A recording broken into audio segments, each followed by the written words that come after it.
जय हरिनाम संकीर्तन की जय। गोलोके प्रेम धन हरिनाम संकीर्तन की जय। जय दिवस धर्म हरिनाम संकीर्तन की जय। अमर पुराण महापुराण श्रीमद भागवतम की जय। परम पूज्य परमेश्वर परमात्मा डॉक्टर नंदकिशोर प्रभु की जय। तुम्हें माता की जय। गंगानरसिंह महापुरुष श्रीमद भागवत मंडली प्रधान डॉक्टर प्रभु माता जी की जय। गंगानरसिंह महापुरुष श्रीमद भागवत मंडली भक्तवृंद की जय। अनंत विधि वैष्णववृंद की जय। शुभ संध्या आरती की जय। भागवत कथा शुभ संध्या की जय। भक्तवृंद की जय। निताई गौर सीतावरानंद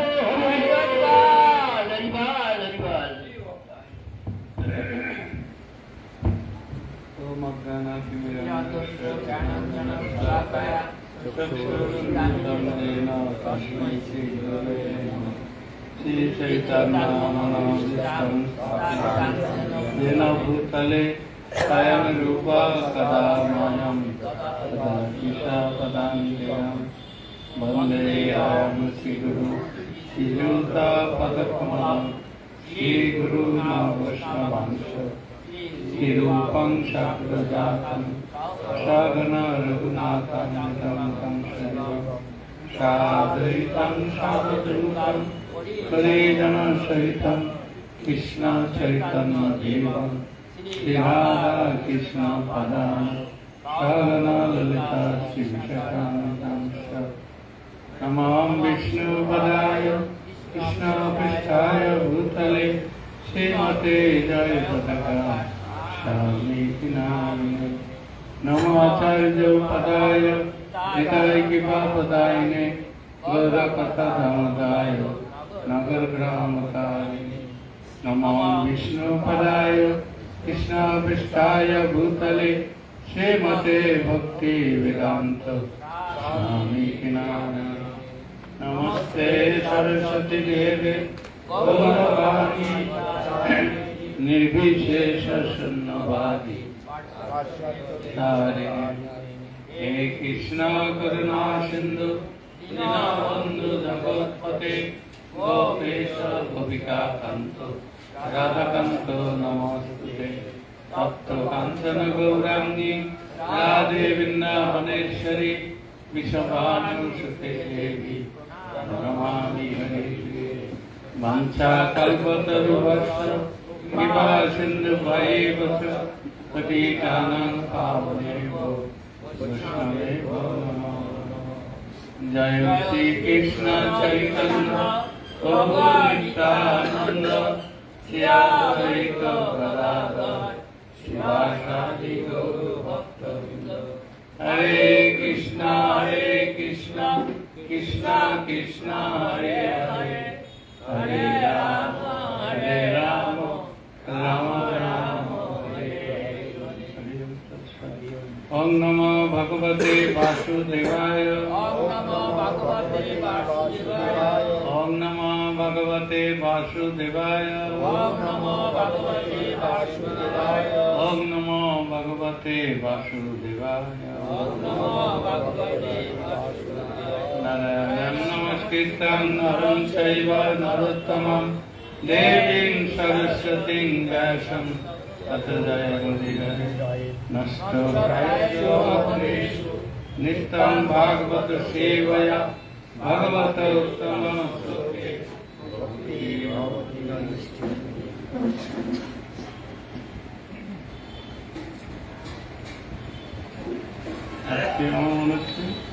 दस नंबर प्रहसितं प्रिय प्रेम विक्रमं विहरणं चाते ध्यानं प्रहसित हास्य प्रिय हे प्रिय प्रेम विक्रमं दृष्टि प्रेम पूर्ण दृष्टिपात विहरणम अंतरंग लीला विहार करा अवश्य एवं ते माने तुम्हार ध्यान मंगल से सब कथा व हासि अंतरंग लीला ध्यान करा मंगल ध्यान मंगल रहस्य संविद रहस्य माने नित्यन स्थान संविद संवाद कथोपकथन जा जा हृदय मन हृदय हृदय স্পৃশ স্পর্শ করে। প্রভু হে কপট ন কপট, হে কপট ন মানে আমার মন মানে মন, অবয়ন্তি ক্ষুদ্র করছে হি বস্তুতে। তোমার হাস্য, তোমার মধুর প্রীতিময় দৃষ্টি, অন্তরঙ্গ লীলাসমূহ, তোমার সঙ্গে উপভোগ করা ব্যক্তিগত কথাগুলি। অনেক সময় ব্যক্তিগত কথা হয় না, শত শত লোকের ভিতরে এক ধরনের কথা, আর নিজেরা যখন আলাদা হবে আর সেটা একটা করা হয়, সেটাও একটা নিজের, সেইগুলো হচ্ছে ব্যক্তিগত কথা। আমরা বলি না আপনি কেমন আছেন, কি খেয়েছেন, কোথায় থেকে আসেন, আমার শরীর ভালো তো, এছাড়া এটা তো রাস্তাঘাটে। আর অত্যন্ত ঘনিষ্ঠ হলে তো মনের কথা বলবে যে তোমাকে আমার ভালো লাগে, এইসব বৃদ্ধ বয়সের এগুলো ভালো লাগে। হ্যাঁ, অল্প বয়সে এগুলো খুব ভালো লাগে। কৃষ্ণের বয়স অল্পই তো, আর গোপীরাও অল্প বয়স, যুবক। তাই তাদের সাথে ব্যক্তিগত কথাগুলো তারা বলছে ধ্যান করা, নিবিষ্ট চিত্তে স্মরণ করা মঙ্গলজনক, আর তা আমাদের হৃদয় স্পর্শ করে। আর যারা ভক্ত তারা এগুলো বলে, যে যেমন রূপ গোস্বামী ভাবছিল যে ফুল তুলছে, রাধাকে বলেছে তুমি উঁচু ডাল, আমি উপর গাছে উঠে গিয়ে ডালটা নামিয়ে দিচ্ছি, তুমি হাত দিয়ে তুলো, এক হাত দিয়ে ডালটা ধরবে, এক হাত দিয়ে ফুলগুলো তুলবে। এইগুলো একটা লীলা স্মরণ করা। তার মানে মনটা যাতে অন্যদিকে না থাকে, 24 ঘন্টায় যাতে কৃষ্ণের চিন্তা করা যায়। যেন তেন প্রকারেণ মনকৃষ্ণে নিবেশ হয়, যে কোনো ভাবেই হোক মনটাকে কৃষ্ণের চরণে রাখতে, কৃষ্ণের লীলা। তাই নিবিষ্ট চিত্তে সেই সব লীলা, কথা, প্রীতিময় দৃষ্টি, হাসি ঠাট্টা, এগুলো চিত্তে স্মরণ করা মঙ্গলজনক, আর তা আমাদের হৃদয় স্পর্শ করে। একই সঙ্গে হে কপট, তা আমাদের মন অত্যন্ত ক্ষুব্ধ করে। এখন এগুলি বোঝানো যাবে না, এগুলো নিজে নিজের উপলব্ধি। 11 নম্বর, চলসি যৎ ব্রজাত, তুমি যখন ব্রজে গমন করো মানে মাঠে, চারণ পশু, চারণ করতে করতে এই মাঠ থেকে গরু নিয়ে যখন ফিরে আসে,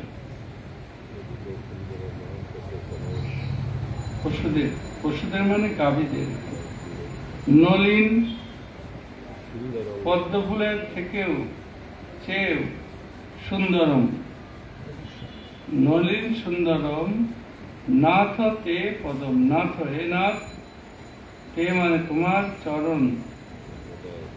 চরণ কি হবে পরের লাইনে আছে, শিলা শিল তিনাঙ্কুরের, শিল মানে হলো পাথর,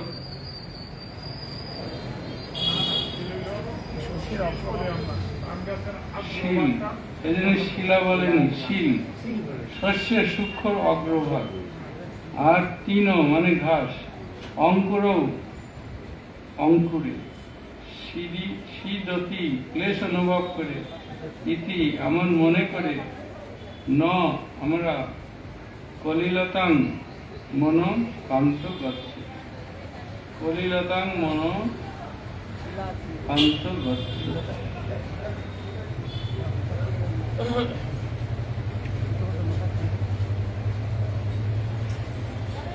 কান্ত হে কান্ত, গচ্ছতি মানে গমন, গচ্ছতি মানে বিচলিত হয়, হে নাথ, হে কান্ত, তুমি যখন গোষ্ঠ ত্যাগ করে গোচারণে গমন করো, তখন কমলের চেয়েও মনোহর তোমার পাদদয় তীক্ষ্ণ শস্যের শীষ ও রুক্ষ তীর অঙ্কুরে ক্লিষ্ট হতে পারে। এই ভাবনায় আমাদের মন বিচলিত থাকে।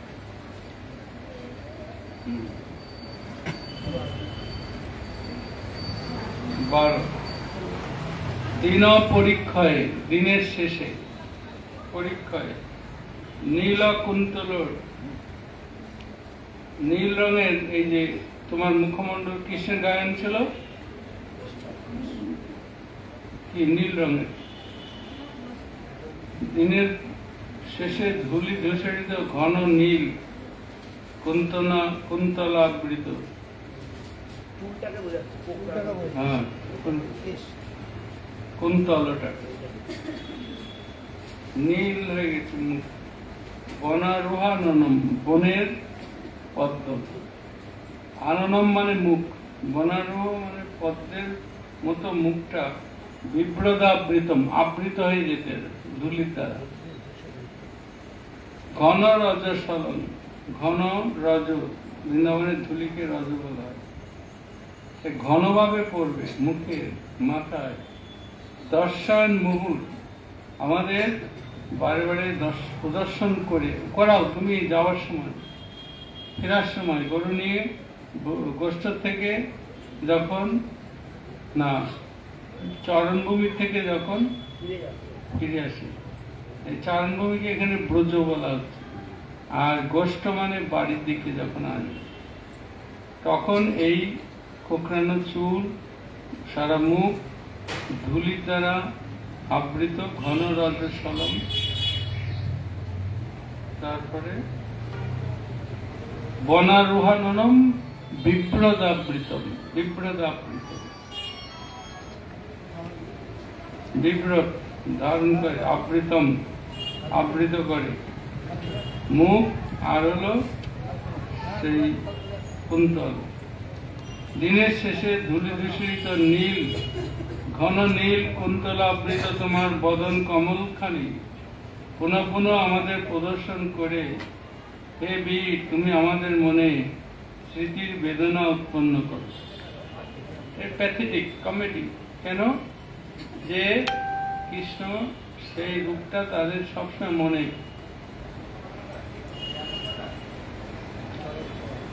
তাদের মনে স্মৃতির বেদনা, যে এখন দেখতে পাচ্ছি না। এটা হলো প্রেম থাকলে তা হয়। প্রেম যতক্ষণ না আসছে ততক্ষণ এইসব জিনিস উপলব্ধি হবে না। তার জন্য আমাদের অধিক যে পদ্ধতি আমরা গুরুদেব যা দিয়েছে পালন করা, এমনি বলা আছে, কে যদি সঠিকভাবে নাম অপরাধ শূন্য হয়ে যদি নাম করা যায়, 10টা নাম অপরাধ আছে, 10টা ধাম অপরাধ আছে, এসব বর্জন করে করতে হবে। অমনোযোগী হয়ে নাম করা একটা অপরাধ, ঘুমানো, ঘুমিয়ে পড়া অপরাধ, তারপরে নাম বলে পাপাচরণ, নামে অর্থবাদ, শ্রদ্ধাহীনে নামার্পণ, গুরুদেবকে অবজ্ঞা, হরে কৃষ্ণ নামকে অন্যান্য নামের সঙ্গে সমান মনে করা, এবং যারা ভগবানের নাম প্রচারে তাদের নিন্দা করা, এগুলো অপরাধ শূন্য হয়ে লহ কৃষ্ণ নাম, তাহলে এই প্রেম উদয় হয়।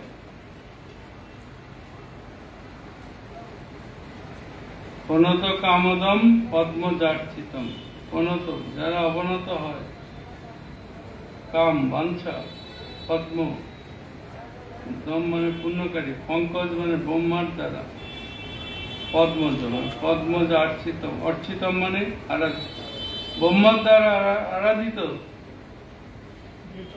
হ্যাঁ, ধরণী মণ্ডনম, ধরণী পৃথিবীর উপরে তোমার ওই পায়ের ছাপ পড়াতে পৃথিবী খুব আহ্লাদিত, আমার কত ভাগ্যবান।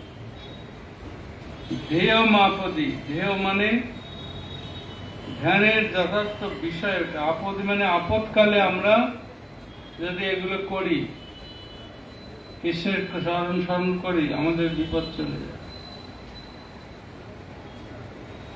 চরণ পঙ্কজম, পঙ্কজ মানে হলো পদ্ম, চরণ কমল বলা হচ্ছে।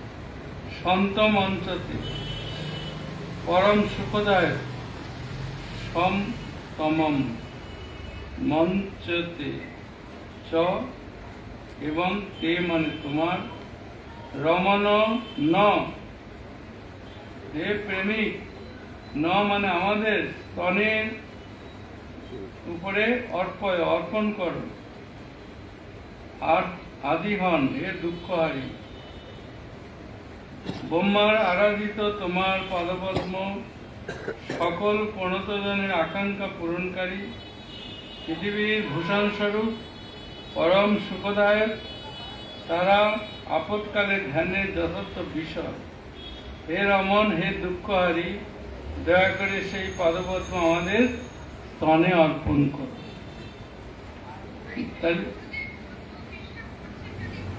546।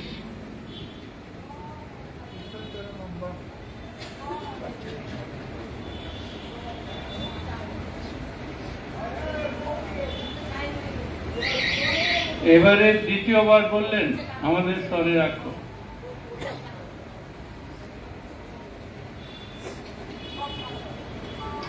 তারপরে সুরত বর্ধনম, 14 নম্বর শ্লোক। সুরত মানে মাধুর্য সুখ, বর্ধনম মানে বর্ধনকারী, বাড়ানো। শোক নাশনম, শোক মানে এই যে দুঃখ শোক, নাশনম বিনাশকারী। কি সেটা বলছে পরের শ্লোক। কার দ্বারা এগুলো হবে? শোক নাশ হবে, সুরত বর্ধন, স্ফরিত বেনুনা সুষ্ঠ চুম্বিত। বেনুকে যখন সুষ্ঠুভাবে চুম্বন করে শব্দ উচ্চারণ হয়। স্ফরিত মানে হচ্ছে শব্দয়মান, শব্দ করছে, কৃষ্ণ বাঁশি বাজাচ্ছে। স্ফরিত বেনুনা সুষ্ঠু চুম্বিতম, পর্যাপ্ত পরিমাণে চুম্বন করছে। ইতর রাগ বিস্মরণং নিনাম, ইতর মানে যেসব খারাপ আছে, ইতর মানে অন্য মানে কি, যে আমাদের কৃষ্ণ ছাড়া যেসব আমরা ইতর রাগ আছে, আমাদের বিষয়ের প্রতি একটা অনুরাগ আছে, আসক্তি আছে, এগুলো বিস্মরণ হবে, এগুলো ভুলিয়ে যাবে সে। কিসের জন্য? যখন আমরা সেই বাঁশি শুনবো কৃষ্ণের মুখ থেকে, সুন্দর শোক নাশম সুরত বর্ধনম, তখন অন্য বিষয়ের রাগ বিস্মরণ হবে। নিনাম মানে মানুষের। বিতর বীর, হে বীর তুমি তা বিতরণ করো। নস্তে অধর অমৃতম, সেই অধর অমৃত আমাদের দান করো। তোমার সেই ঠোঁট বা চুম্বন আমাদের অধরে, অধর অমৃতম, তোমার অধরের ওষ্ঠের অমৃত আমাদের দান করো। হে বীর দয়া করে তোমার মাধুর্য সুখবর্ধক এবং শোক বিনাশক অধর অমৃত আমাদের বিতরণ করো। সেই অমৃত মানুষের অন্য আসক্তির বিস্মরণ ঘটায় এবং তোমার ধ্বনিত বেণুর দ্বারা সুষ্ঠুভাবে তা আস্বাদন করা যায়। বিশ্বনাথ চক্রবর্তী ঠাকুর বলছেন, গোপীগণ কি বলবে? হে কৃষ্ণ, তুমি ঠিক একজন ভালো চিকিৎসক, দণ্ডান্তে আমাদের ওই কিছু ওষুধ দাও, কারণ আমরা তোমার কামনার আবেগ জনিত ব্যাধিতে কষ্ট ভোগ করছি। আমরা কোনো মহার্ঘ মূল্য প্রদান না করলেও তুমি ওষুধটা বিনামূল্যে দাও, অধর অমৃত সেটা। যেহেতু তুমি মহান দানবীর, তাই একান্ত নিকৃষ্ট ব্যক্তিদেরও তা বিনামূল্যে তোমার প্রদান করা উচিত। বিবেচনা করে দেখো যে আমরা আমাদের প্রাণ হারাচ্ছি, আর তুমি এখন তুমিই সেই অমৃত আমাদের দান করে আমাদের জীবন ফিরিয়ে আনতে পারো। যেমন ডাক্তাররা ওষুধ দিয়ে প্রাণ নিয়ে আসে, আমাদের ওই অধর অমৃত ওষুধটা দাও একবার, তাহলে আমরা বেঁচে যাব। কারণ ইতিমধ্যে তোমার ওই বাঁশিতে ফু দিয়েছিলে, বাঁশিতে তুমি তার দান করেছো ওই অধর অমৃত। বাঁশিতে তো একটা ফাঁপা বাঁশ, আর আমাদের ঠোঁটে জীবন্ত, আমাদের ঠোঁটে ওটা অমৃত। উপমা কি? কৃষ্ণ বললেন, কিন্তু এই জগতের মানুষেরা মন, অনুগামী, পরিবার এবং আরো নানা আসক্তি রূপ পথ্যে অভ্যস্ত। যে নির্দিষ্ট ওষুধটি তোমরা অনুরোধ করছো সেটি তাদেরই দেওয়া উচিত নয় যাদের এই ধরনের যে আসক্তি আছে বিষয়ে। কিন্তু এই ওষুধটি মানুষের অন্য সব আসক্তিকেই ভুলিয়ে দেয়। গোপীরা বলছে ওই লতাপাতার ওষুধ, ভেষজ ওষুধটি এমনই অপূর্ব যে কুপত্য অভ্যাসকে প্রতিরোধ করে। হে বীর, যেহেতু তুমি পরম দানশীল, দয়া করে আমাদের সেই অমৃত দান করো। এবারে বলবে, এই দুটো উদাহরণ দেবে। এবার এক একটা যুগ মনে হবে তোমাকে না দেখতে পেলে, 1 মিনিটকে যুগ মনে হবে। আর একটা বলবে চোখের পাতা কেন ব্রহ্মা সৃষ্টি করেছে।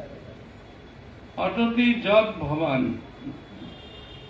যৎ অর্থাৎ ভ্রমণ করো, যখন, ভবান মানে তুমি, অন্নি মানে দুপুরবেলা, দিবাভাগে, কাননম বনে মাঠে যাও যখন, কাননে, ত্রুটি যুগায়তে, একটা মুহূর্তকে যুগ মনে হবে।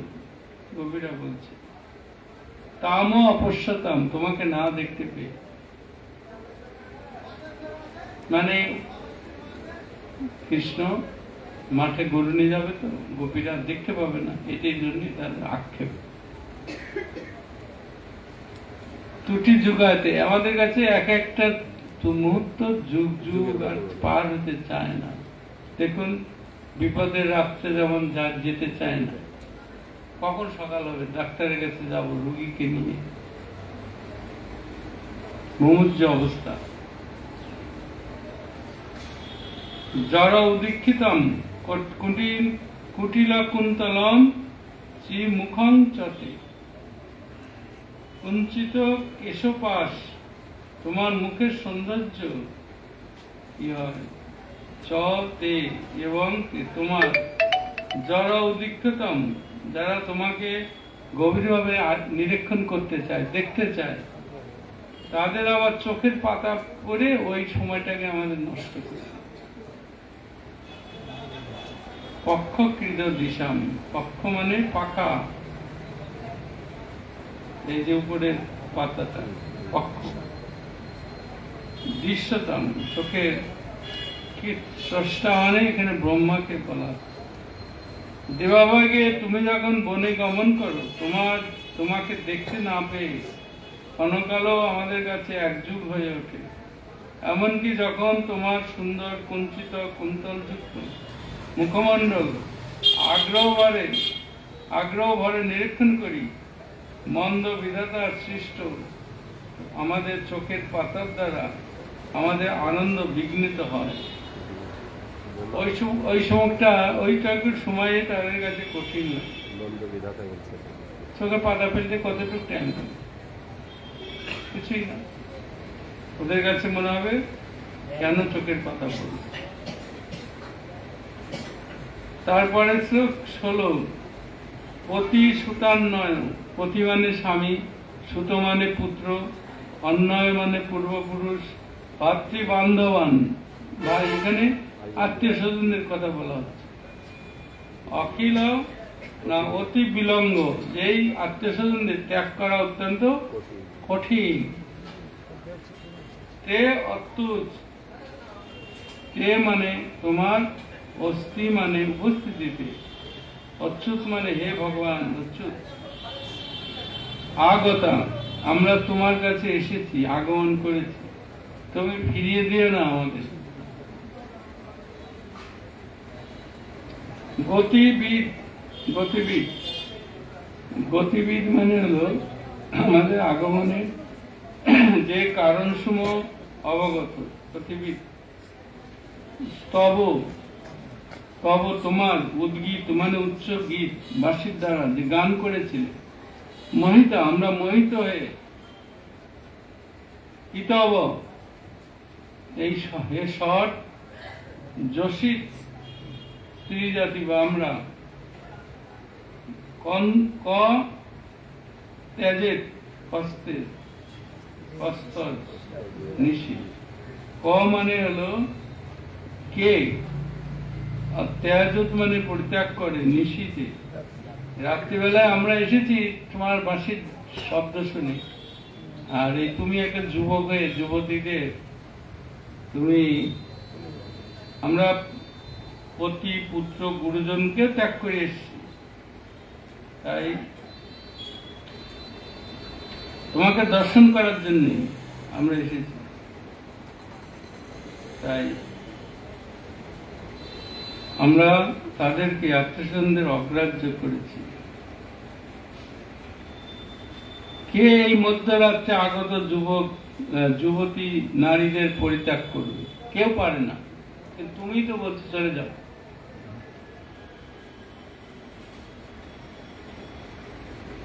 কিন্তু আমরা পতি পুত্র গুরুজন ভ্রাতা সকলকে সম্পূর্ণরূপে পরিত্যাগ করে এসেছি, যে আমরা ফিরে যাব না। আমরা দেখি যারা এখানে আসে ওরকম ভাবে, আমাদের ওখানে বসি তো, তাদের মুখ চোখ ছায়া, মানে শোকের ছায়া। বাড়ি থেকে পালিয়ে এসেছে, থাকবে এখানে, জায়গা পাচ্ছে না, শোকের দুঃখে শুকিয়ে গেছে এক মুহূর্তে। ঠিক না, অনেকে অনেক কারণে রাগারাগি করেছে, চলে এসেছে।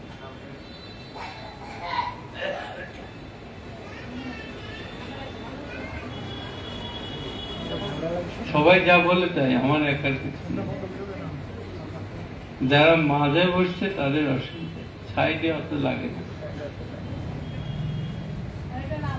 আর একটা কালকে সোনালী, সন্ধ্যা আর মা তাপসী, শশাদি, তোমরা 3টের সময় এখানে থাকবে। মাতাজি তোমাদেরকে নিয়ে ওই বাড়িটাই যাবে, এই নিমাইপুর, কালকে।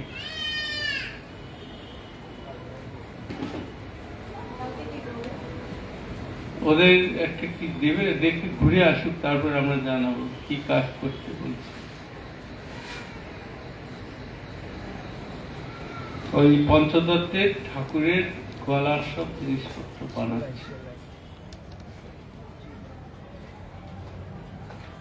আমার মনে হয় মাতাজির 12 মাসই হয়, ভালো লোক পেলে নেবে। বিদেশে পাঠায় অনেক দামি দামি জিনিস।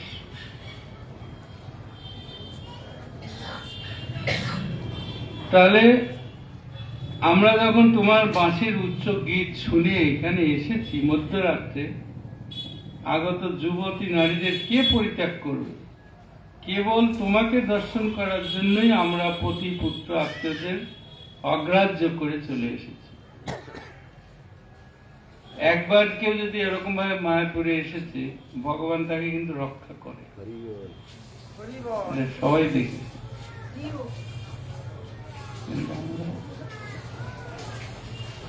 ওইটাই আসল জিনিস, যে আমি আসক্তি ত্যাগ করে চলে এসেছি। কাউকে ঘাড়ে ধাক্কা দিয়ে বের করে দিয়েছে, সেও আসুক। কেউ রাগারাগি করে নিজের ইচ্ছায় এসেছে, যেভাবে মায়াপুরে এসে দেখা যাচ্ছে কোনো না কোনো ভাবে মহাপ্রভু তাকে স্থান দিচ্ছে করে। যারা ধৈর্য ধরে থাকবে তাদের জয় হবে।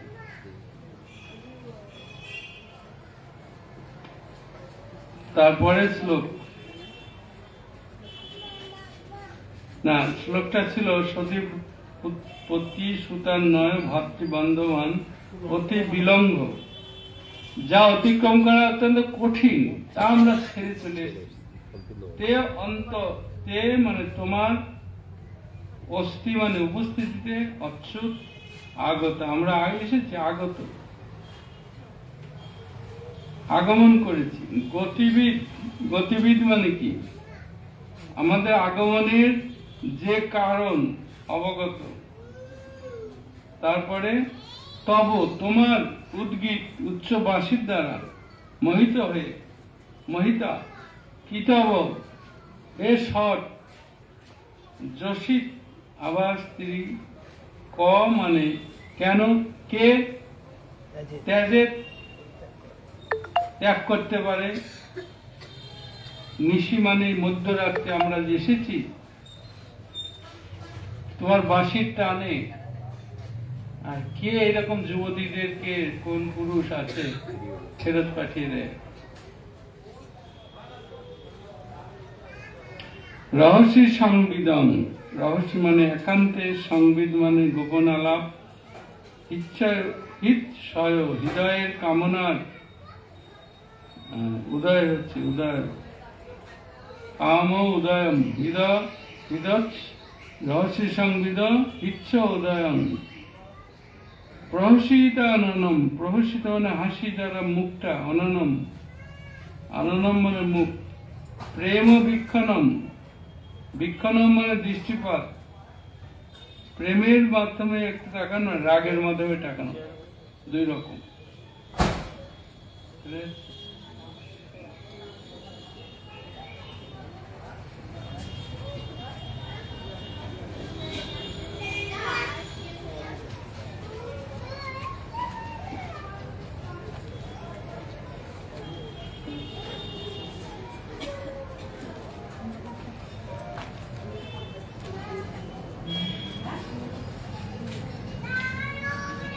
তারপরে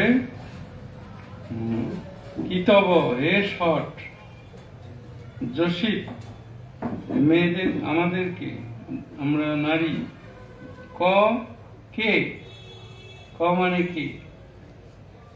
তারপরে এলো ত্যাজের, একসাথে আছে, ত্যাজের নিশি, গভীর রাত্রে, কে ত্যাগ করে।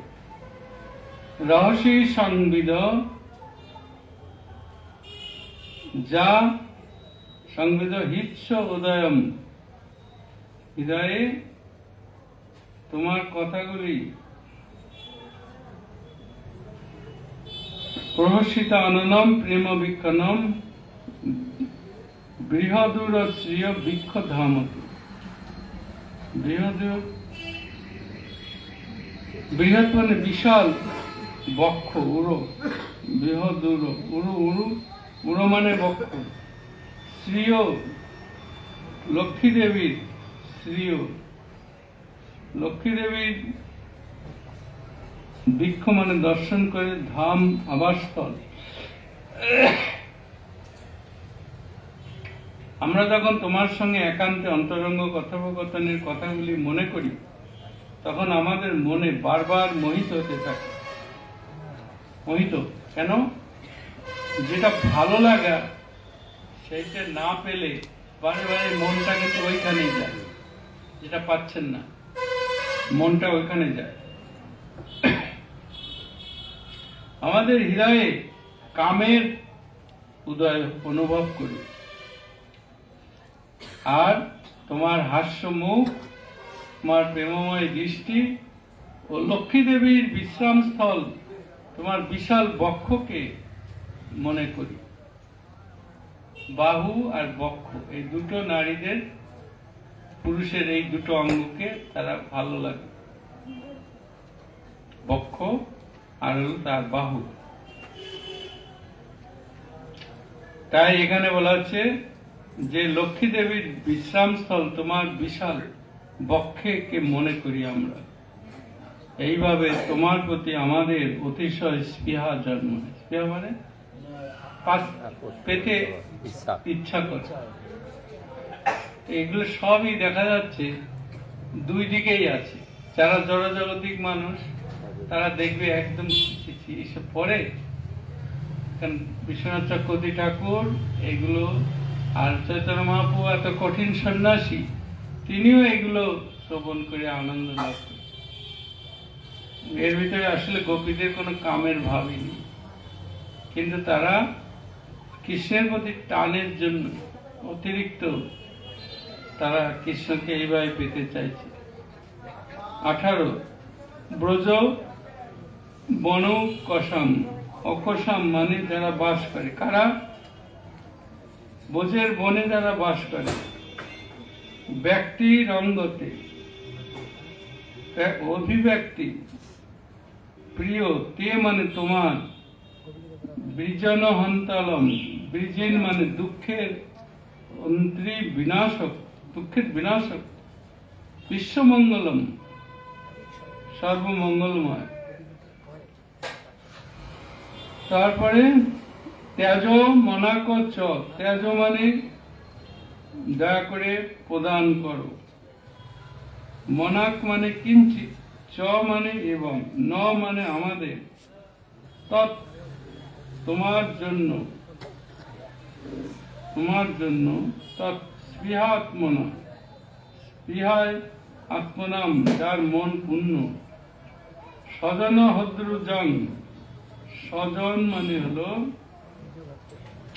তোমার নিজ জন। আমরা স্বজন হৃদ রুজাম, হৃদ মানে হৃদয়ে, রুজাম মানে রোগের, যত অনিষুদনম, যত নিষুদনম প্রতিকার করে, যা রোগের প্রতিকার করে।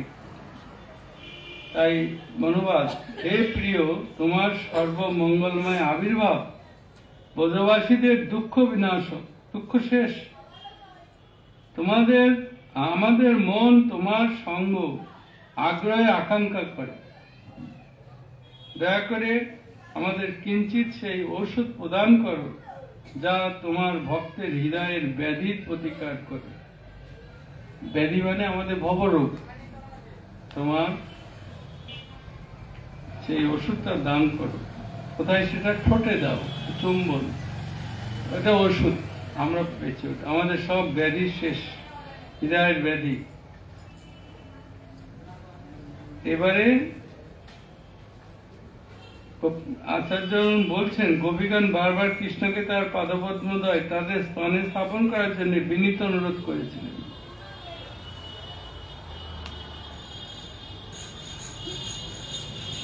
গোপীগণ জাগতিক কামনার শিকার ছিলেন না, বরং তারা ভগবানের শুদ্ধ প্রেমে মগ্ন থাকতেন, আর এইভাবে তাদের সুন্দর স্তনদয় ভগবানকে অর্পণ করে তার পাদপদ্মের সেবা করতে চেয়েছিলেন। জাগতিক ব্যক্তিবর্গ যারা জড় যৌন আকাঙ্ক্ষার শিকার কখনোই হৃদয় গমন করতে সমর্থ হবে না যে কিভাবে এই সব মাধুর্যময় সম্পর্ক শুদ্ধ চিন্ময় স্তরে অনুষ্ঠিত হতে থাকে। সেটাই জড়বাদীদের মহা দুর্ভাগ্য।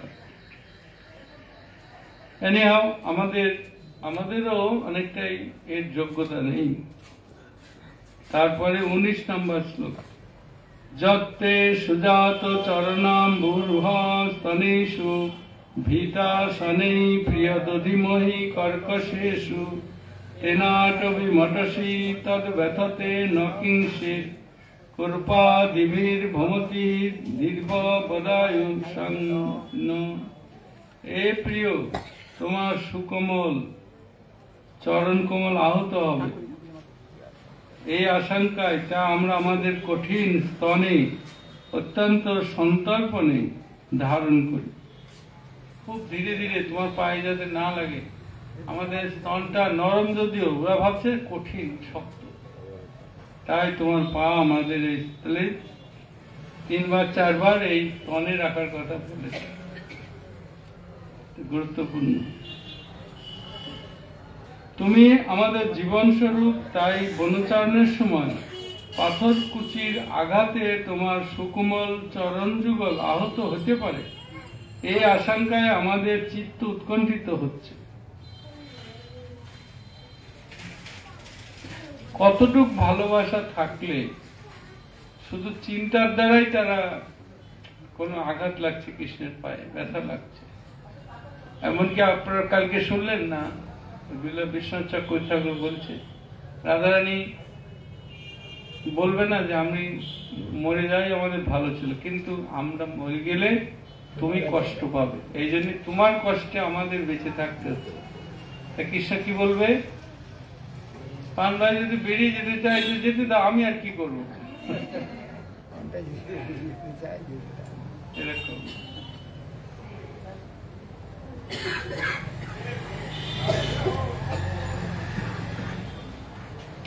এখানে লাস্ট শ্লোকে সেই পাথরকুচি তোমার পায়ে আঘাত লাগছে এই চিন্তা করে করে আমরা উদ্বিগ্ন, তাই আমাদের স্তনের উপরে ওই তোমার ওই চরণ রাখ।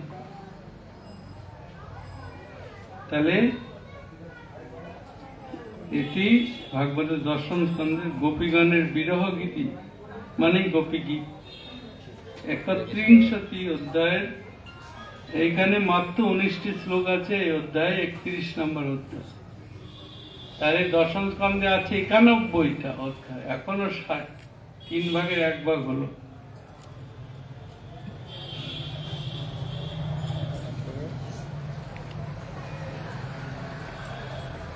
তাহলে গোপীগীত যখন আপনারা গাইবেন এই মানেগুলো বুঝতে হবে।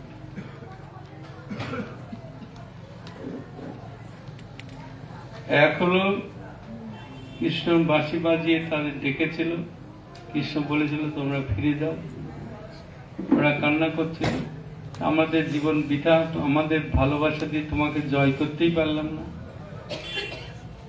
তারপরে কৃষ্ণ যখন গাছপালার দিকে তাকাবে, সুন্দর জ্যোৎস্না লাস্টের যমুনার দিকে তাকাবে, ওরাও তখন কৃষ্ণের দেখা দেখি সবাই তাকাবে, আর তখন প্রকৃতির সৌন্দর্যে তাদের মন ভরে যাবে আর নৃত্য করার জন্য প্রস্তুত হবে।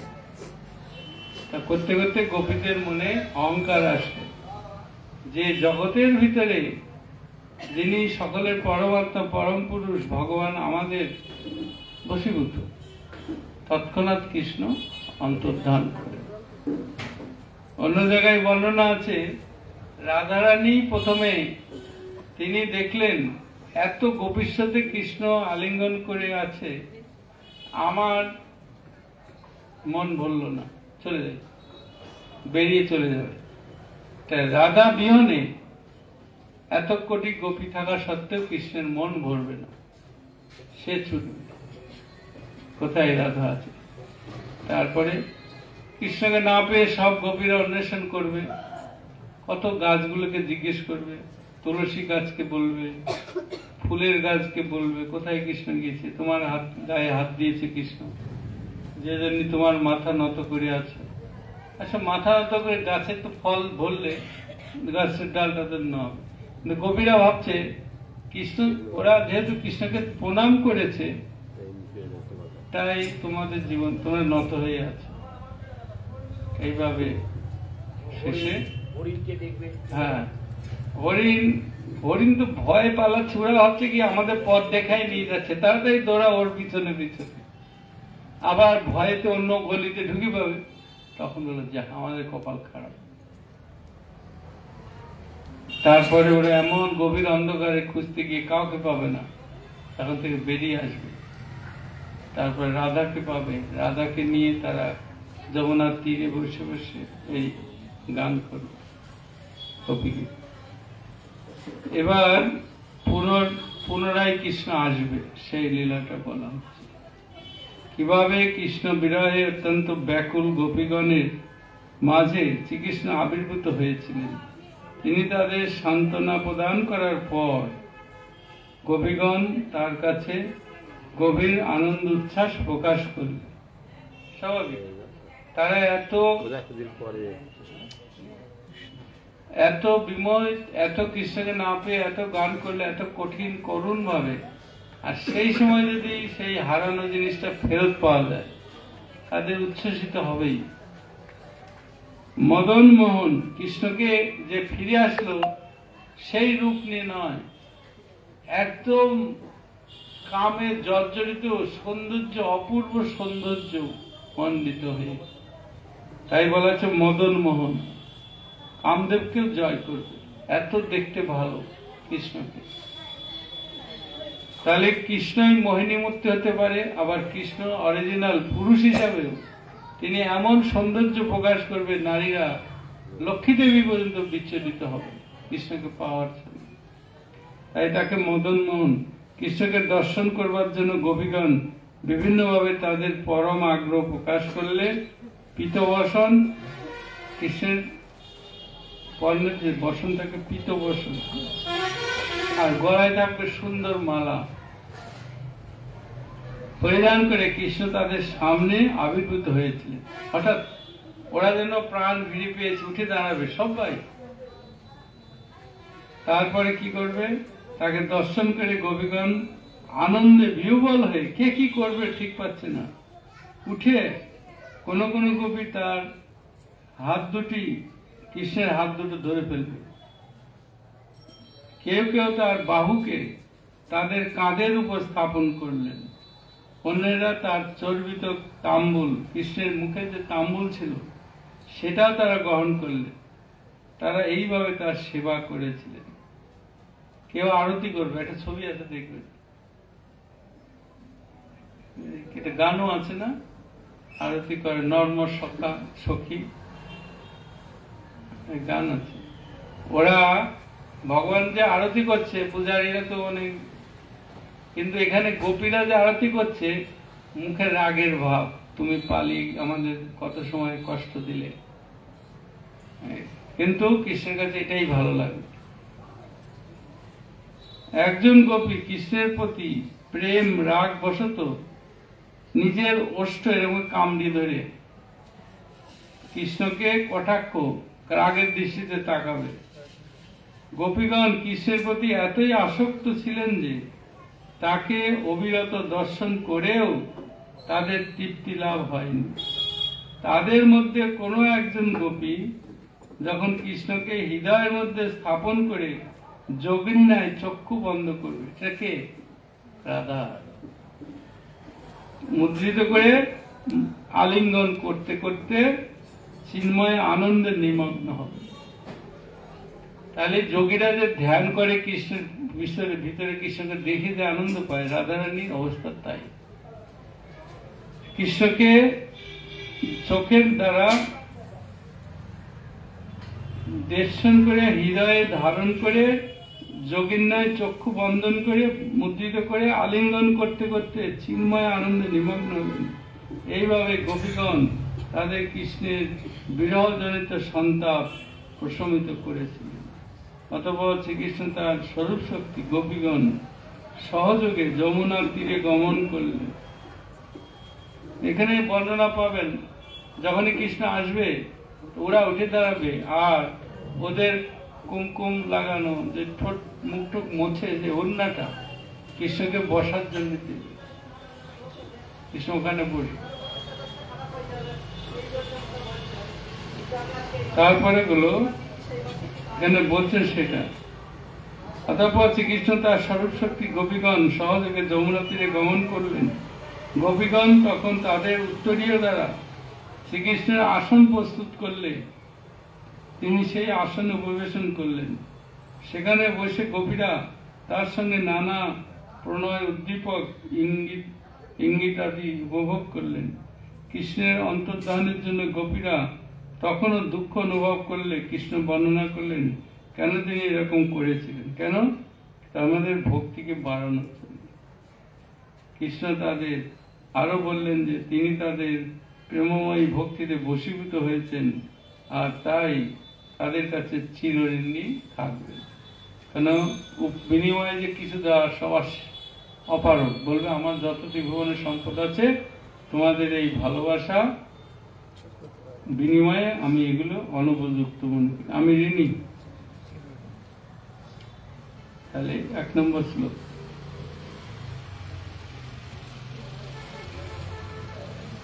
ইতি সুশ্রী সুগবাচ ইতি গপ্প প্রগায়ন্ত প্রলোপন্তস্ত ত্রিচিত্রধা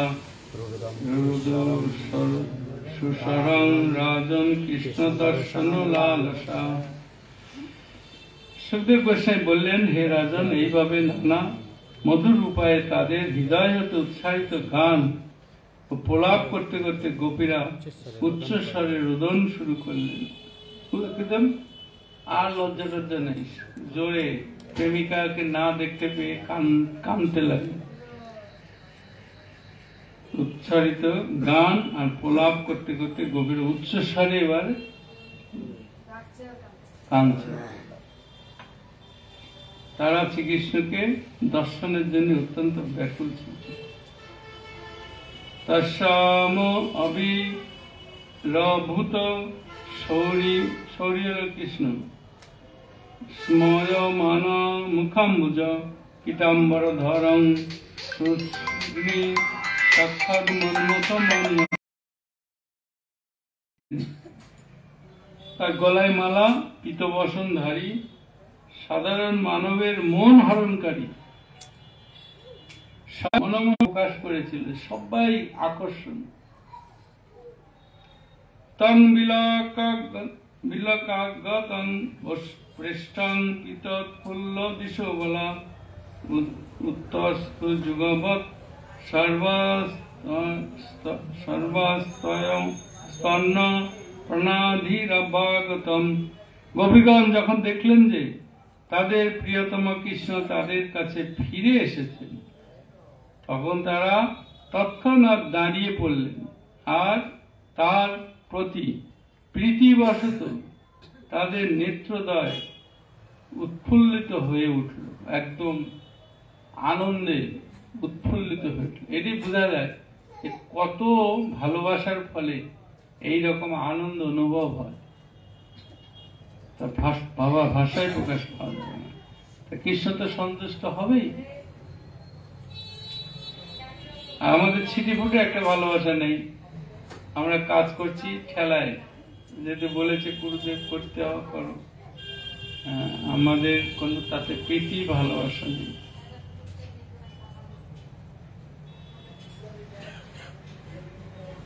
তাই তৎক্ষণ উঠে দাঁড়িয়ে তার প্রতিবশত তাদের নেত্রতে উৎফুল্লিত হয়ে উঠল, যেন তাদের জীবনে প্রাণবায়ু ফিরে এলো। কাছি তাদের একজন, এবার এক একটা গোপী এক এক রকম ভাবে কৃষ্ণকে সাড়া দেবে। কাচিৎ করাম্বুজং শৌরে জগৃহে অঞ্জলিনা মুদা কাচিদাধার তদ্দাহু মশে চন্দন ভূষিতম। একজন গোপী, এই কবিদের নাম কিন্তু কেন নাম বলবে না, যেহেতু এরা আগে সুখদেব গোস্বামীকে বলেছে আমাদের নামগুলো বলবে না, অহংকার আসবে। নাম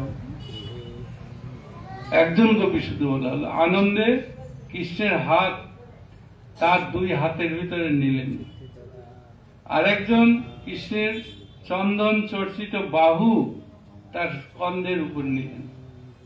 5 কাচিদাঞ্জলি না গৃহাৎ কন্দে তাম্বুল চর্বিতম একা তদগ্নি কমলং সন্ত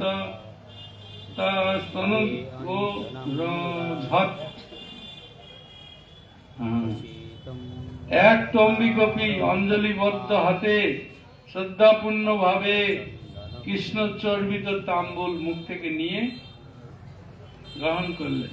আর একজন বিরহ সন্তপ্ত গোপী তার পাদদয় তার স্তন যুগলে ধারণ স্থাপন করলেন, পা তুলে নিলেন নিজেদের কোলে।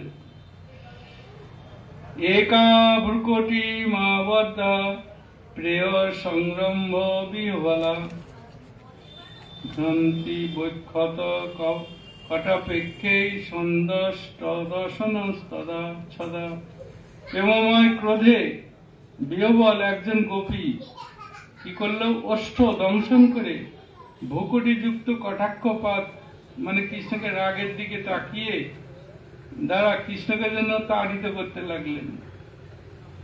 অপর নির্দিষ্ট গভ্যং জুষানা তম্বু খাম্বুজম আপিতমপি নাত্রিপদ সন্তস্তচরণং যথা।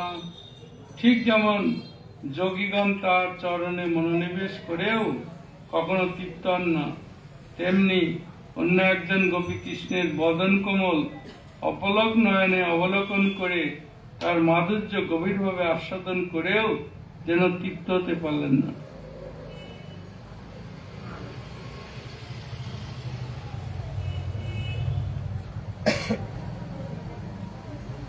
এই বিশেষ গোপীদের মধ্যে পরম সৌভাগ্যবতী শ্রীমতী রাধারানী। তিনি একদম তাকিয়ে থেকে কৃষ্ণের দিকে অপলক নয়নে দেখে যেন তাকে তৃপ্ত হতে পারছেন না, আরো দেখতে চাইছে। ৮ তং কচ্ছিন্নেত্র রন্ধেন হৃদিকীর্তা নিমিলাচ পুলকাঙ্কুপঙ্গু হস্তে গোপীবান নন্দ সমপ্লুতা। একজন গোপী স্বীয় নেত্র রন্ধ্রের মাধ্যমে ভগবানকে তার হৃদয়ে স্থাপন করলেন। তারপর চক্ষু মুদিত করে পুলকিত শরীরে তাকে অনবরত আলিঙ্গন করতে করতে তিনি ভগবানের ধ্যানরত এক যোগীর মতো হয়ে উঠলেন।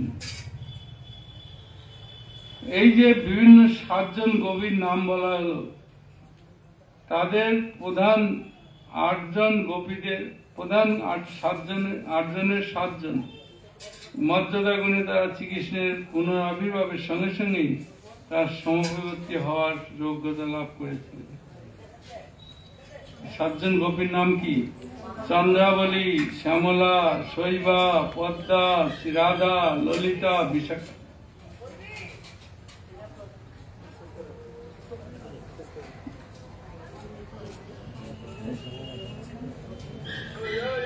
আর 8 নম্বর কবিতার নাম এখানে বলা হচ্ছে ভদ্রা। 9 তাদের প্রিয় কৃষ্ণকে পুনরায় দর্শন করে সকল গোপীগণ পরমানন্দে মত্ত হয়ে উঠলেন। সংসার তপ্ত ব্যক্তিগণ কখনো পরম ভাগবতকে প্রাপ্ত হলে যেমন তাদের দুর্দশা বিস্মিত হয়, ঠিক তেমনি তারা বিরহ যন্ত্রণা পরিত্যাগ করলেন। 10 সর্বসন্তাপ মুক্ত গোপীগণ দ্বারা পরিবৃত হয়ে পরমেশ্বর ভগবান অচ্যুত দীপ্তিমান রূপে বিরাজ করছিলেন। হে রাজন, ঐশ্বর্যময়ী স্বরূপ শক্তি দ্বারা পরিবৃত হয়ে পরমাত্মা যেভাবে শোভা পান, শ্রীকৃষ্ণ সেইভাবে দীপ্যমান হয়েছিলেন।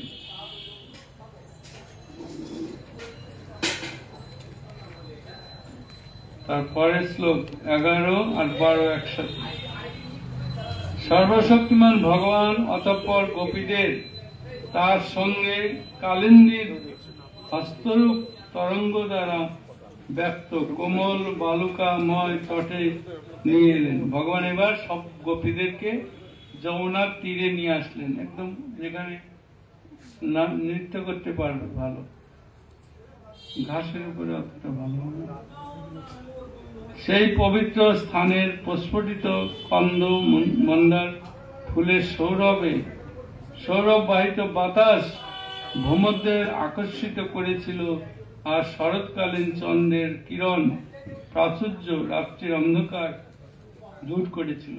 13 কৃষ্ণ দর্শনে মূর্তিমান বেদগণ যেমন পূর্ণ মনস্কাম প্রাপ্ত হয়েছিল, তেমনি কৃষ্ণ দর্শনের আনন্দে গোপীগণের হৃদয়ের ব্যথাও দূরীভূত হল। তাদের স্তনের কুমকুম রঞ্জিত উত্তরীয় দ্বারা তাদের প্রিয়তম কৃষ্ণের জন্য তারা আসন রচনা করলেন, বসতে দিলেন।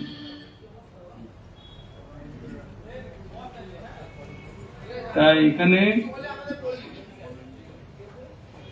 শ্রুতি সকল বা মূর্তিমান বেদগণ নিম্নোক্ত প্রার্থনা করেছে। এই সকল রমণীগণ তাদের মনে সর্পরাজ দেহ সদৃশ শ্রীকৃষ্ণের ভুজদণ্ড যুগলের ধ্যানে পূর্ণরূপে মগ্ন। আমরা গোপীগণের মতো হয়ে তার চরণ কমল দয়ের সেবা করতে চাই। ব্রহ্মার পূর্বকল্পে তার আবির্ভাবের সময় শ্রুতিগণ কৃষ্ণকে দর্শন করে গভীরভাবে তার সঙ্গলাভের কামনায় উন্নক হয়েছিলেন। অতঃপর এই কল্পে তারা গোপী হলেন। আর যেহেতু মনুষ্য সমাজে বেদসমূহ নিত্য বিরাজিত, তাই শ্রুতিগণ এই কল্পেও কৃষ্ণের জন্য পূর্ণ আকাঙ্ক্ষিত ও পরবর্তী কল্পেও তারা গোপী হবেন। বিশ্বনাথ চক্রবর্তী ঠাকুর এই তথ্য বলেন। 14 আমি শুধু অনুবাদ। পরমেশ্বর ভগবান শ্রীকৃষ্ণ যার জন্য যোগেশ্বরগণ তাদের হৃদয় মধ্যে আসন কল্পনা করেন, তিনি গোপীগণের সভা মধ্যে তার আসন গ্রহণ করলেন। এই গোপীরা চারদিকে কৃষ্ণকে আসন দিল, কথা উত্তরী মানে অন্যটা। এবার কৃষ্ণ বসলেন। গোপীগণ তার অর্চনা করলে এবার আরতি করবে। প্রথমে ধূপকাঠি, প্রদীপ। তার মানে কি প্রতিদিন এটা হয়, এই জন্য তারা আগের থেকে বাড়ির থেকে নিয়ে যায় ওগুলো। হ্যাঁ, তারপরে বাঁশি লাঠিগুলো দিয়ে খটখট আওয়াজ করবে নাচার সময়। যেমন আমরা খেলতে গেলে খেলার জিনিস কিনে যাই।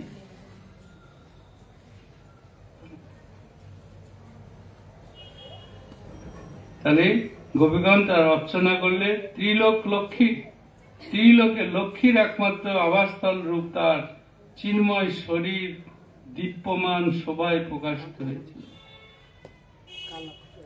15 গোপীগণ তাদের কোলে অনঙ্গ বর্ধক কৃষ্ণের হস্ত ও পদদ্বয় স্থাপন করে কৃষ্ণের চরণ তাদের কোলের উপর রেখে কটাক্ষ, হাস্যলীলা ও ভ্রুবিলাস বিক্রম মাধ্যমে তাকে সম্মানিত করলেন।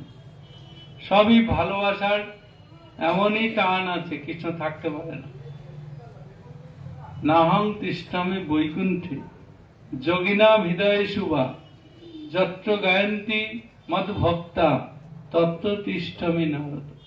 হে নারদ, আমি যে বসে বসে বনের ভিতরে ধ্যান করছি, যোগীদের হৃদয়ে থাকি না? আমি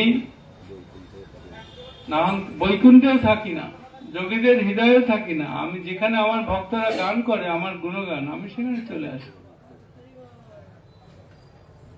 এটি হলো ভালোবাসার টান। পরমেশ্বর ভগবান শ্রীকৃষ্ণ যার জন্য যোগেশ্বরগণ তাদের হৃদয়ের মধ্যে আসন কল্পনা করেন, তিনি গোপীগণের সবার মধ্যে তার আসন গ্রহণ করলেন। গোপীগণ তার অর্চনা করলে ত্রিলোকে লক্ষ্মীর একমাত্র আবাসস্থল রূপ তার চিন্ময় শরীর দীপ্যমান শোভায় প্রকাশিত হয়েছিল। 16 এবারে 15টা বললাম,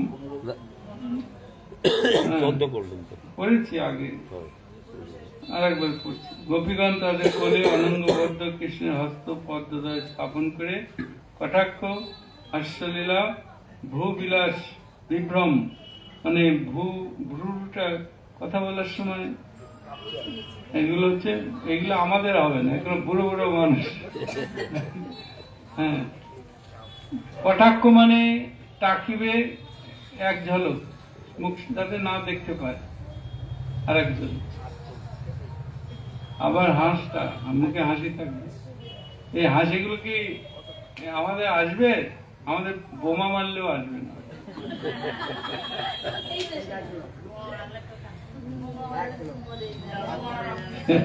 অনেক বলে না মুখ ভার করে আছো।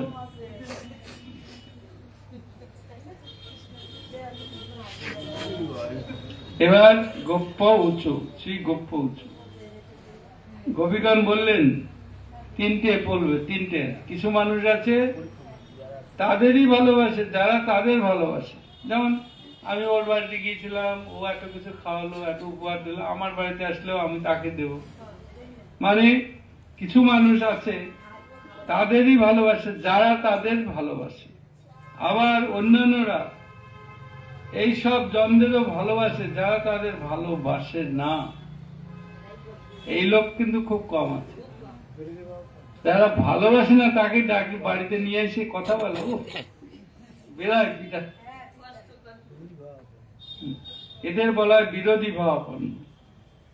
এরপরেও কিছু মানুষ আছে যারা যারা কারো প্রতি ভালোবাসা প্রদর্শন করে না। এরা কারা? হয় যাদের এত ধন দৌলত আছে যে কারোর বাড়ি যাওয়ার দরকার হবে না, কাউকেই সে ভালোবাসে না। তাই কবিরা প্রশ্ন করছে, প্রিয় কৃষ্ণ দয়া করে এই ব্যাপারটা আমাদের যথাযথভাবে বর্ণনা কর। কৃষ্ণ তো বুঝতে পেরেছে এটা বলছে মানে ঠেস দিয়ে আমাদেরই বলছে, আমাকে, যে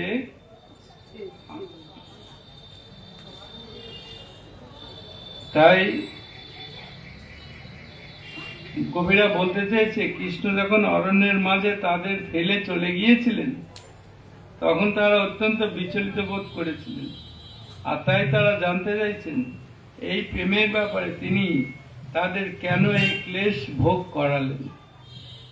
শ্রী ভগবান উবাচ, ভগবান এই আসল কথাটা বলল যে তথাকথিত সুহৃদগণ যারা নিজেদের লাভের আশায় পরস্পরকে ভালোবাসা প্রদর্শন করে তারা প্রকৃতপক্ষে স্বার্থপর। নিজেদের লাভের আশায়, ওকে এত দিই ভবিষ্যতে আমাকে ওর দিয়ে দেয়, ওর বড় লোক আছে তো আমাকে লাভের আশায় এরা স্বার্থপর। তারপরে আছে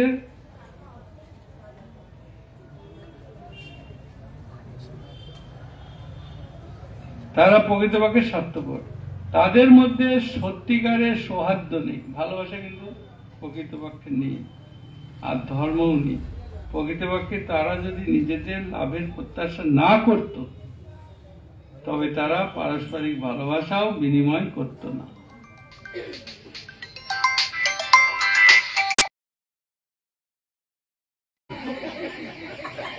মানে প্রয়োজন পড়লো কেটে খেয়ে দেবে, এইরকম ভালোবাসা আজকাল।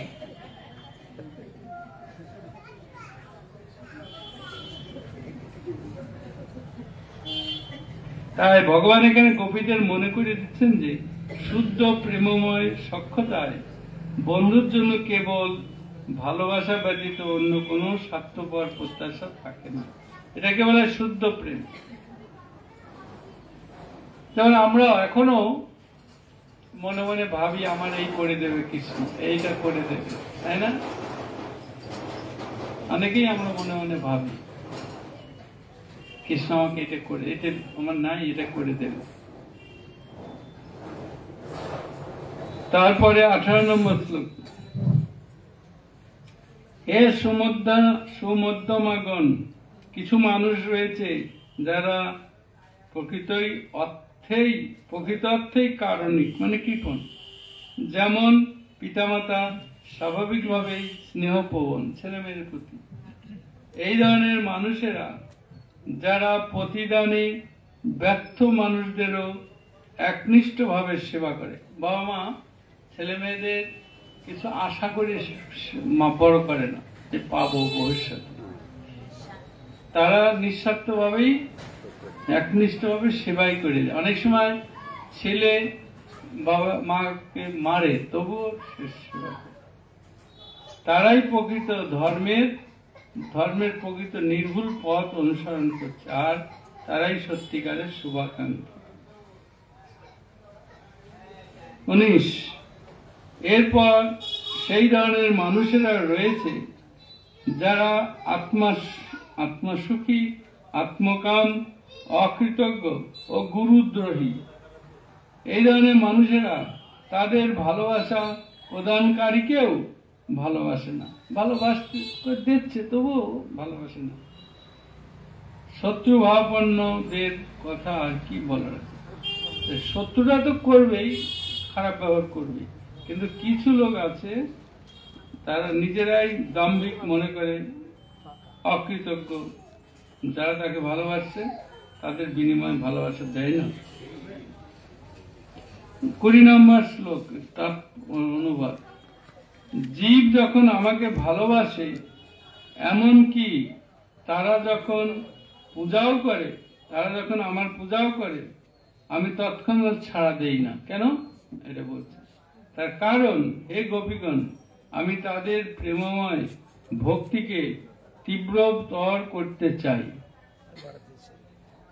লব্ধ ধন নষ্ট হওয়া, নির্ধন ব্যক্তি যেমন সেই ধনের চিন্তাতেই উদ্বিগ্ন থাকে, অন্য কোনো কিছুরই চিন্তা করতে পারে না, তখন তারা তেমনি হয়ে ওঠে। বোঝা গেল? আবার বলছি, জীব যখন আমাকে ভালোবাসে, আমি তৎক্ষণাৎ সাড়া দেই না, কারণ আমি তাদের প্রেমময় ভক্তিকে আরো তীব্রতর করতে চাই। যেমন কোনো ধন পেয়েছে কোনো নির্ধন ব্যক্তি, সেই ধনের চিন্তাতেই সবসময় থাকে, অন্য কোনো কিছুই চিন্তা করে না, তখন তারা তেমনি হয়ে ওঠে।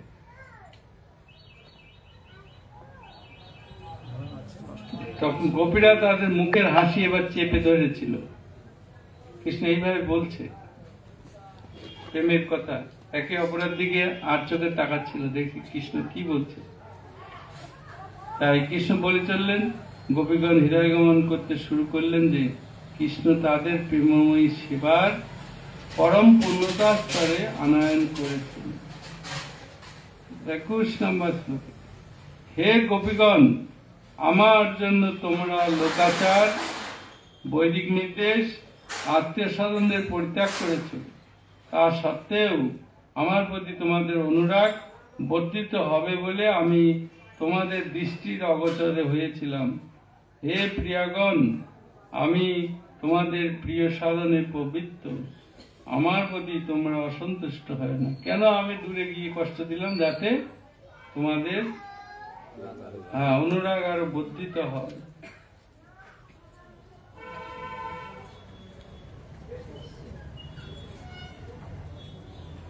জগৎ শিক্ষার জন্য তিনি এইভাবে লীলা প্রদর্শন করেছেন। তাহলে দেখুন, রাধারানী বলেছিল যে তুমি আমাকে যেখানে খুশি নিয়ে যাও, আমি হাঁটতে পারছি না, কিছু অন্যায় নেই। এইটুকু অন্যায়কেই কৃষ্ণ পরিত্যাগ করলেন রাধা। আর আমরা তো কোথাকার কে, সামান্য একটু দেখুন, সেটুকু ভগবান চায় তার ভক্তের ওই ছায়ারূপ আভাসটাকেও সরিয়ে দিতে। এই জন্য অনেক ভক্তকে কৃষ্ণ ইচ্ছা করেই বিপদে ফেলে, যাতে ওই মনের থেকে যে আসক্তিটার আভাস মাত্র আছে সেটাকে নষ্ট করে দেবে। তাহলে কৃষ্ণ সর্বমঙ্গলময়, প্রভুপাদ নিজে নিজে উপলব্ধি করে বলছেন। তিনি যদি অভিশাপও দেয় তবুও ভালো।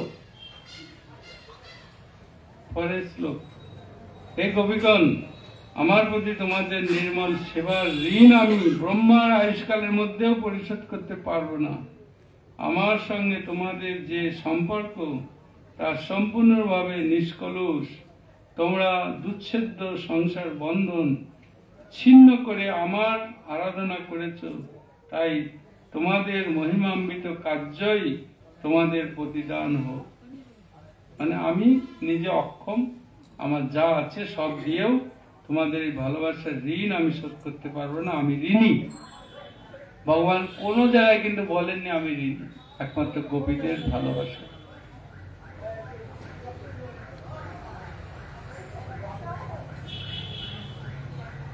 তাই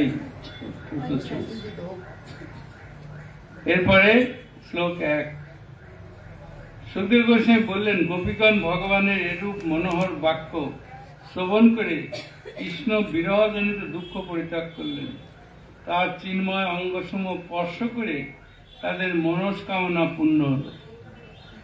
তাদের শরীরে কৃষ্ণের অঙ্গ স্পর্শ করেছে গোপীরা। অতঃপর যমুনার তীরে নারীগণের মধ্যে রত্নসদৃশা আনন্দে পরস্পর বাহুপাশে আবদ্ধা বিশ্বস্ত গোপীগণের সঙ্গে ভগবান গোবিন্দ রাস নৃত্য আরম্ভ করলেন। তাহলে প্রথম একবার হয়েছিল, আবার দ্বিতীয়।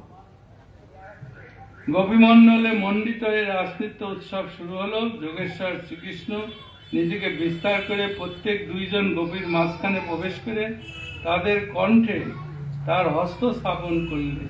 প্রত্যেক গোপী ভাবলেন যে তিনি একমাত্র ভগবান, তারই কাছে অবস্থান করছেন।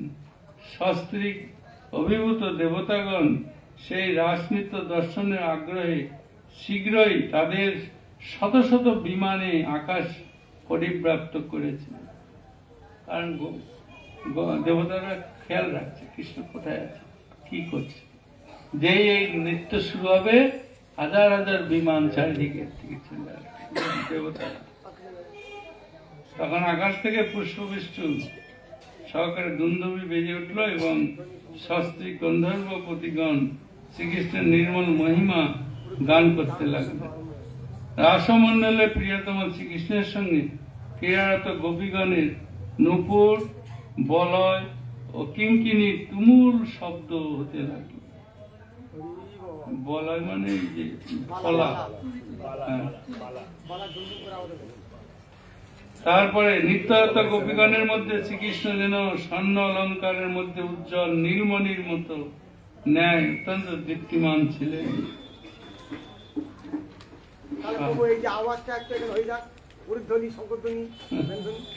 আপনি শুরু করেন আগে কলকাতা দিয়ে বাকিরা করবেন। গোপীগণ যখন কৃষ্ণের গুণগান করছিলেন, তখন তাদের নিত্যরত পদদয় পাগুলো কিন্তু এক জায়গায় দাঁড়িয়ে থাকলে হবে না, নিত্য। তার মানে কোন সংকোচ আর রাখবে না। আমরা দেখি যারা হরিনাম সংকীর্তনের নৃত্য করে, তাদের আমরা দেখি লজ্জা পাই। আমরা যেহেতু নাচি না, ওরা যারা নাচে আনন্দ লাভ করে। বক্রেশ্বর পণ্ডিত 72 ঘন্টা নাচতেন এক মিনিট। তাহলে গোপীদের এবারে পদদয়, হাত সঞ্চালন এরকম নৃত্য করার সময়। তারপরে সুমধুর হাসা, হাসতে হবে, মুখ ভার করে নাচলে কিছু আনন্দ হবে না। হ্যাঁ, তারপরে ভ্রুবিলাস, তারপরে কোমরের ভগ্নতা, কোমরটা দোলাতে হবে।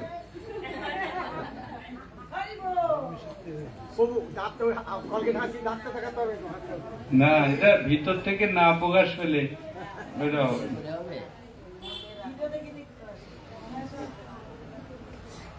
তাদের মুখে মণ্ডলে ঘাম জমা হবে।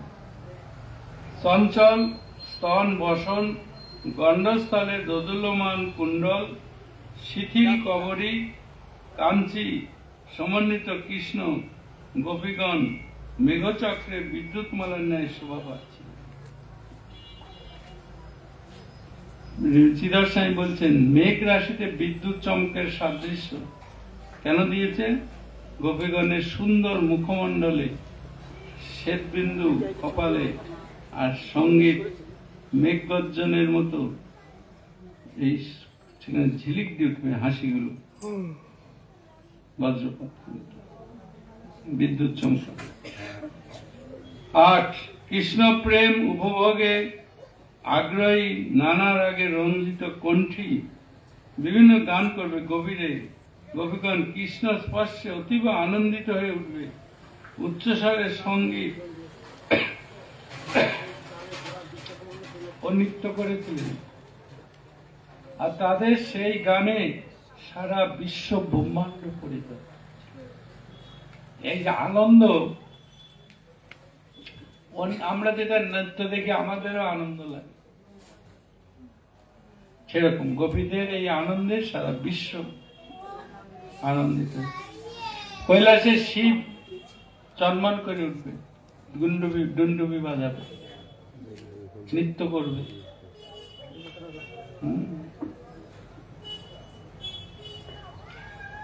যত সংখ্যক জীব প্রজাতি রয়েছে তত সংখ্যক সঙ্গীতিক রাগ রয়েছে। গোপীরা 84 লক্ষ রকমের রাগে গান করেছে।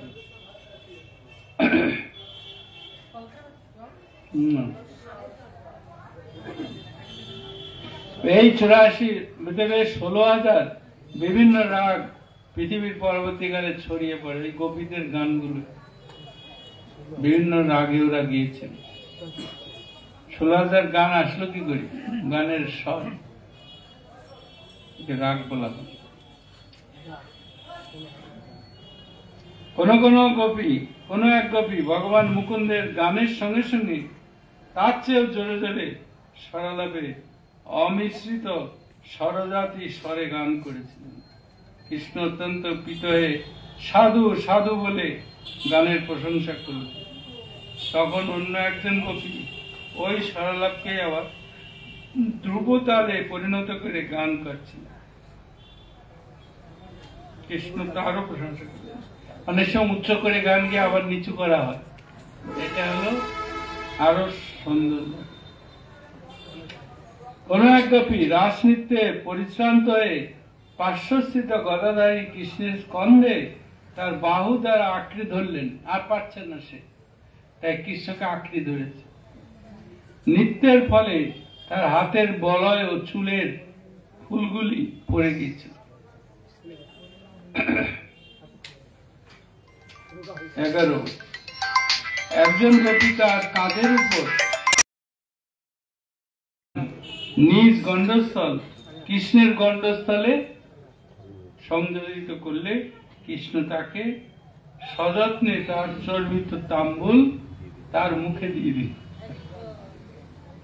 মানে এগুলো প্রকৃত আমাদের ধ্যানের বিষয়। এগুলো নিজে নিজে ধ্যান করলে আনন্দ লাভ হয়। নিত্য পরায়ণা গীতরতা হয়ে নূপুর ও মেখলার শব্দমান কোন গোপী ক্লান্ত হয়ে পড়লে পার্শ্বস্থিত ভগবান অচ্যুতের সুখকর করকমল নিজ স্তনজগলের উপরে ধারণ করলেন। কোন কোন গোপী কৃষ্ণের হাত টেনে নিয়ে তার বক্ষে স্থাপন করলেন। লক্ষ্মী দেবীর একান্ত বল্লভ কমনীয় কৃষ্ণকে গোপীগণ তাদের অন্তরঙ্গ প্রেমিক রূপে লাভ করে পরমানন্দ উপভোগ করেছিলেন। তার গুণগান করে গোপীরা আনন্দে বিহার করার সময় তিনি তাদের গলা জড়িয়ে ধরেছিলেন।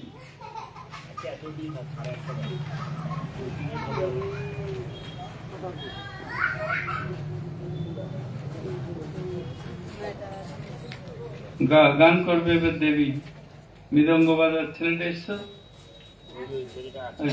দিকে চলে আস, কালকে 15 নম্বর থেকে হবে। আমার প্রাণ মহাপ্রাণ বন্ধু ভাগবতাম কি। একটা প্রশ্ন, আচ্ছা প্রশ্নটা হচ্ছে আমরা গত